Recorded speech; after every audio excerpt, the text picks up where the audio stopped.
న్యాయాధిపతులు ఏలిన దినముల యందు దేశములో కరువు కలుగగా యూదా బెత్లెహేము నుండి ఒక మనుష్యుడు తన భార్యను తన 2 కుమారులను వెంటబెట్టుకొని మోయాబు దేశమున కాపురముండుటకు వెళ్ళెను. బెత్లెహేము అనగా రొట్టెల ఇల్లు అని అర్థము. మోయాబు అనగా తండ్రి ఎవడు అని అర్థము.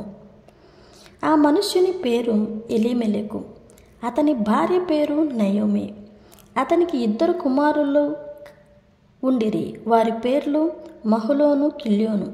వారు యూదా బెత్లెహేము వారైన ఎఫ్రాతీయులు. వారు మోయాబు దేశమునకు వెళ్ళి అక్కడ కాపురం ఉండిరి. నయోమి పెనిమిటి అయిన ఎలీమెలెకు చనిపోయిన తరువాత ఆమెయు ఆమె 2 కుమారులను నిలిచియుండిరి. వారు మోయాబు స్త్రీలను పెండ్లి చేసుకొనిరి. వారిలో ఒక దాని పేరు ఓర్పా, రెండవ దాని పేరు రూతు. వారు ఇంచుమించు 10 సంవత్సరములు అక్కడ నివసించిన తరువాత మహలోను, కిల్యోనును 2 చనిపోయిరి.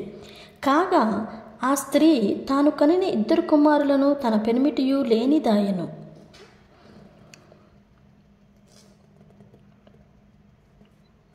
నయోమి యూదా దేశమునకు ప్రయాణమగుట.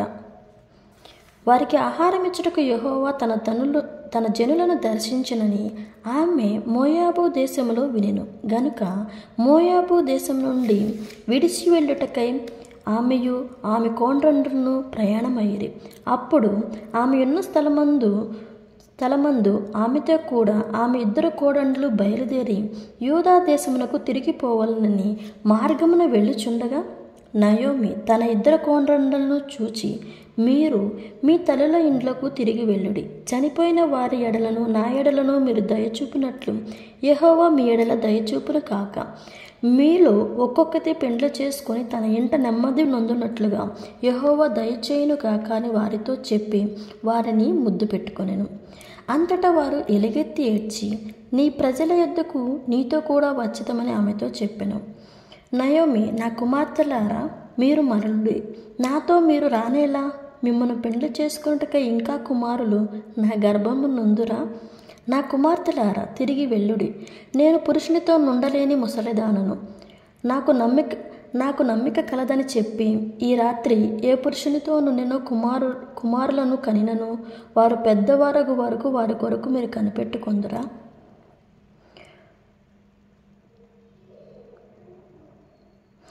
అప్పటి వరకు మీరు ఒంటరి కత్తెల ఇందురా? నా కుమార్తెలారా, అది కూడదు. యెహోవా నాకు విరోధి ఆయను. అది మిమ్మల్ని నొప్పించినంత కంటే మరి ఎక్కువగా నన్ను నొప్పించనని వారితో చెప్పెను. వారు ఎలుగెత్తి వేడవగా ఓర్పా తన అత్తను ముద్దు పెట్టుకొనెను. రూతు ఆమెను హత్తుకొనెను. ఆమె, ఇదిగో నీ తోడు కోడలు తన జనుల యొద్దకు తన దేవుని యొద్దకు తిరిగిపోయినదే. నీవును నీ తోడు కోడలు వెంబడి వెళ్ళమనెను. తిరిగి వెళ్ళుటకు రూతు నిరాకరించుట. అందుకు రూతు, నా వెంబడి రావద్దనియో నన్ను విడిచిపెట్టమనియో నన్ను బ్రతిమాలనుకొనవద్దు. నీవు వెళ్ళి చోటకే నేను వచ్చేదను, నీవు నివసించు చోటనే నేను నివసించేదను. నీ జనమే నా జనము, నీ దేవుడే నా దేవుడు. నీవు మృతి పొందు చోటనే నేను మృతి పొందేదను, అక్కడే పాతి పెట్టబడేదను. మరణము తప్ప మరి దేదైనను నిన్ను నన్ను ప్రత్యేకించిన ఎడల యెహోవా నాకు ఎంత కీడైనను చేయును గాక అనెను. తనతో కూడా వచ్చుటకు ఆమెకు మనస్సు కుదిరినదని నయోమి తెలుసుకున్నప్పుడు అందును గురించి ఆమెతో మాట్లాడటం మానెను. గనుక వారిద్దరూ బెత్లెహేమునకు వచ్చు వరకు ప్రయాణము చేసిరి. బెత్లెహేము చేరుకొనుట. వారు బెత్లెహేమునకు వచ్చినప్పుడు ఆ ఊరి వారందరూ వారి యొద్దకు గుంపు కూడి వచ్చి, ఈమె నయోమి కదా అని అనుకొనుచుండగా ఆమె, సర్వశక్తుడు నాకు చాలా దుఃఖము కలుగు చేసిన కనుక నన్ను నయోమి అనక మారా అనుడి. నయోమి అనగా మధురము, మారా అనగా చేదు అని అర్థము. నేను సమృద్ధి గలదాననై వెళ్ళితిని, యెహోవా నన్ను రిక్తురాలునిగా తిరిగి రాజేసెను. మీరు నయోమి అని నన్ను పిలువనేలా? యెహోవా నా మీద విరుద్ధముగా సాక్ష్యము పలికెను. సర్వశక్తుడు నన్ను బాధపరచనని వారితో చెప్పెను. అట్లు నయోమి ఆమెతో కూడా మోయాబీరాలైన రూతు అను ఆమె కోడలను మోయాబు దేశం నుండి తిరిగి వచ్చిరి. వారిద్దరూ యవల కోత ఆరంభములో బెత్లెహేము చేరిరి. రూతు పొలములో పరిగి ఏరుకొనుటకు వెళ్ళుట. నయోమి పెనిమిటి బంధువు ఒకడు ఉండెను. అతడు చాలా ఆస్తిపరుడు. అతడు ఎలిమెలకు వంశపు వాడై ఉండెను. అతని పేరు బోయాజు. మోయాబీయురాలైన రూతు, నీ సెలవైన ఎడల నేను నీ పొలములోకి పోయి ఎవని పొటాక్షము పొందగలదానను వాని వెనుక పరిగి ఏరుకొందనని నయోమితో చెప్పగా ఆమె, నా కుమారి పొమ్మనెను. కాబట్టి ఆమె వెళ్ళి పొలములోనికి వచ్చి చేనుకోయి వారి వెనుక పొలములో ఏరుకొనెను. ఆ పొలములో ఆమె పోయిన భాగము ఎలిమెలకు వంశపు వాడైన బోయాజుది. బోయాజు రూతు గురించి విచారించుట.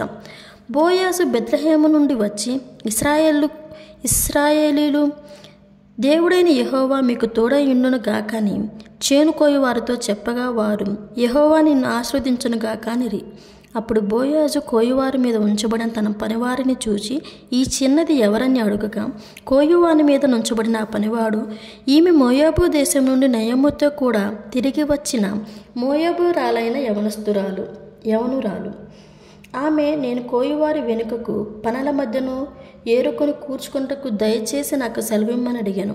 ఆమె వచ్చి ఉదయం మొదలుకొని ఇదివరకు ఏరుకొనుచూ ఉండెను. కొంతసేపు మాత్రము ఆమె ఎంట కూర్చుండెనని వాడు చెప్పాను. అప్పుడు బోయాజు రూతుతో, నా కుమారి, నా మాట వినుము. వేరొక పొలములోకి ఏరుకొనుటకు పోవద్దు, దీనిని విడిచిని పోవద్దు. ఇచ్చట నా పనికత్తల యొద్ద నిలకడగా నుండుము. వారు కోయు చేని కనిపెట్టుకుని వారిని వెంబడించుము. నిన్ను ముట్టకూడదని యవ్వనస్తులకు నేను ఆజ్ఞాపించుదును. నీకు దాహమగునప్పుడు కుండల యొద్దకు పోయి పనివారు చేదిన నీళ్లు త్రాగమని చెప్పాను. బోయాజు రూతుకు దయ చూపించుట. బోయాజు, భోజన కాలమున నీవు ఇక్కడికి వచ్చి భోజనము చేసి చిరకలో నీ ముక్కముంచి తినుమని ఆమెతో చెప్పగా చేనుకోయి వారి వద్ద ఆమె కూర్చుండెను. అతడు ఆమెకు పేలాలు అందియగా ఆమె తిని తృప్తి పొంది కొన్ని మిగిల్చెను. ఆమె ఏరుకొనుటకు లేచినప్పుడు బోయాజు ఆమె పనల మధ్యన ఏరుకొని వచ్చును. ఆమెను అవమానపరచుకుడి మరియు ఆమె కొరకు పిడికెళ్ళు పడవేయమని ఆమె ఏరుకొన్నట్లుగా విడిచిపెట్టుడి. ఆమెను గద్దింపవద్దన తన తనస్సులకు ఆజ్ఞాపించెను. కాబట్టి ఆ సమయం వరకు ఆ చేలులో ఏరుకొనిన దానిని దుల్లకొట్టగా అవి దాదాపు 3 ఎవలలాయెను. వాటిని తీసుకొని తన గృహమునకు చేరి రూతు నయోమి ఎంతగానో సంతోషించిరి. నయోమి కృతజ్ఞతలు తెలుపుట. నయోమి బ్రతికియున్న వారికి చచ్చిన వారికి ఉపకారం చేయుట మానని ఇతడు యెహోవా చేత ఆశీర్వదించబడును గాక అని తన కోడలతో అనెను. మరియు నయోమి ఆ మనుష్యుడు మనకు సమీప బంధువుడు, అతడు మనల్ని విలిపించగల వాడిలో ఒకడని చెప్పగా మోయాబీయురైన రూతు, అంతేకాదు అతడు నన్ను చూచి తనకు కలిగిన పంట కోత అంతయో ముగించే వరకు ఆ పనివారద్ద నిలకడగా ఉండమని నాతో చెప్పిన నేను. అప్పుడు నయోమి తన కోడలైన రూతుతో, నా కుమారి, అతని పనికత్తులతో కూడా బయలుదేరుచు వేరొకని చేనిలోనికి నీవు కనబడకపోవటం మంచిది. కాబట్టి ఎవల కోతయు గోధుమల కోతయు ముగియు వరకు ఆమెను ఏరుకొనుచు బోయాజు పనికత్తుల యొద్ద నిలకడగా ఉండి తన అత్త యొద్ద ఇంట నివసించెను. నయోమి రూతుకు ఆలోచన చెప్పుట.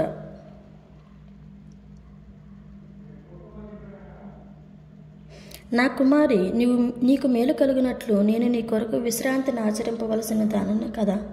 ఎవని పనికొత్తల యొద్ద నీవు ఉంటువో ఆ బోయాజు మనకు బంధువు. ఇదిగో ఈ రాత్రి అతడు కళ్ళమున ఎవరు తూర్పారబట్టబోచున్నాడు. నీవు స్నానం చేసి తైలము రాసుకుని నీ బట్టలు కట్టుకుని నీ కళ్ళమునకు వెళ్ళుము. అతడు అన్నపానములు పుచ్చుకొనుట చాలించు వరకు నీవు అతనికి మరుగై ఉండుము. అతడు పండుకొనిన తర్వాత అతను పండుకునే స్థలము గుర్తెరిగి లోపలికి పోయి అతని కాళ్ళ మీద నున్న బట్ట తీసి పండుకొనవలెను. నీవు చేయవలసిన దాన్ని అతడు నీకు తెలియజేయని ఆమెతో అనగా ఆమె, నీవు సెలవిచ్చినదంతయు చేస్తానని చెప్పి రూతు చెప్పిన ప్రకారముగా నయోమి చెప్పిన ప్రకారముగా రూతు అన్నీ జరిగించెను. బోయాజు రూతును ఆశీర్వదించుట. మధ్యరాత్రి యందు అతడు ఉలికిపడి తిరిగినప్పుడు ఆ స్త్రీ అతని కాళ్ళ యొద్ద పండుకొని ఉండెను. అతడు నీవెవరు అని అడుగగా ఆమె, నేను రూతు నీ దాసురాలని అనెను. నీవు నాకు సమీప బంధుడు కనుక నీ దరాసరాల మీద నీ కొంగు కప్పుమనగా అతడు, నా కుమారి, యెహోవా చేత నీవు దీవెన నొందిన దానవు.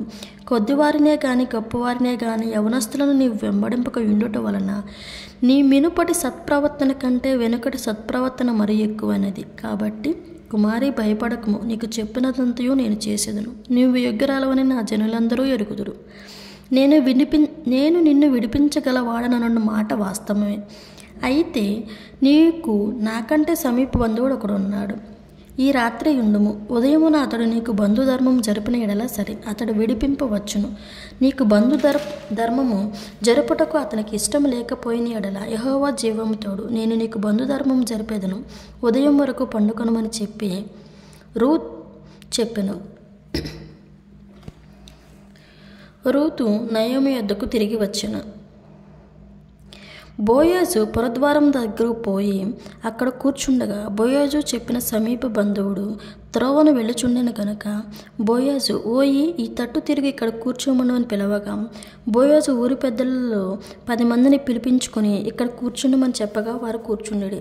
అతడు మోయాబు దేశం నుండి తిరిగి వచ్చిన నయోమి మన సహోదరుడు అయిన ఎలీమెలకు కలిగిన భూభాగమును అమ్మివేయుచున్నది కనుక నీవు చెవులారా వినున్నట్లు నేను ఒక సంగతి తెలియజేయవలనని ఉన్నాను.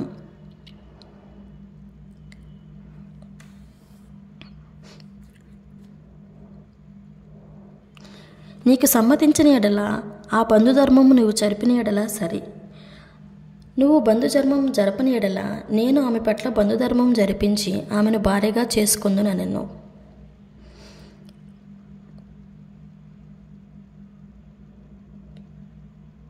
ఇశ్రాయేలులో బంధుధర్మం గురించి కానీ క్రయ విక్రమాల గురించి కానీ పూర్వమున జరిగిన మర్యాద ఏదనగా ఒకడు తన చెప్పు తీసి తన పొరుగువానికి ఇచ్చుటయే. ఈ పని ఇశ్రాయేలులో ప్రమాణముగా ఎంచబడెను.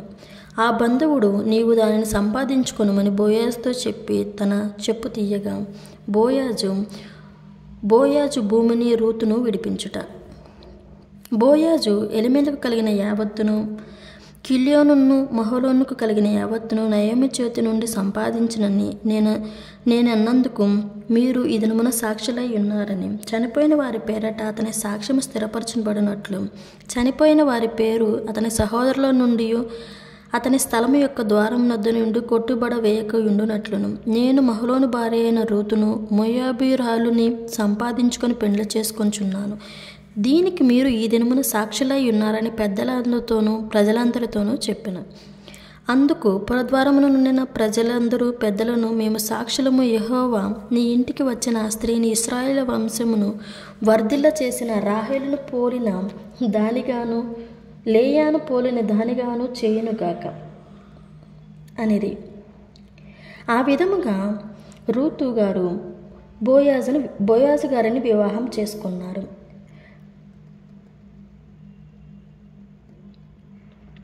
ఆ విధంగా చేసుకున్నట ద్వారా రూతు గారు యేసుక్రీస్తు వంశావళిలో పేరు సంపాదించుకున్నారు.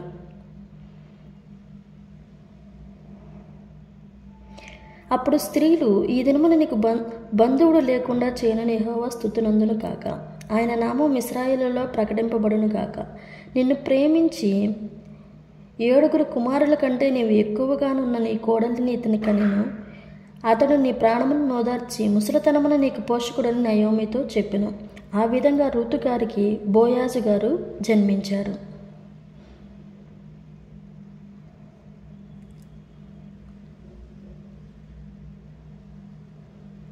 ఆమె పొరుగు స్త్రీలు నయోమి కొరకు కుమారుడు పుట్టినని చెప్పి అతనికి ఒబేద్ అని పేరు పెట్టెను. ఒబేదను మాటకు భేదము, వేరుపరచట అని అర్థము. ఒబేదను మాటకు సేవకుడుని అర్థము.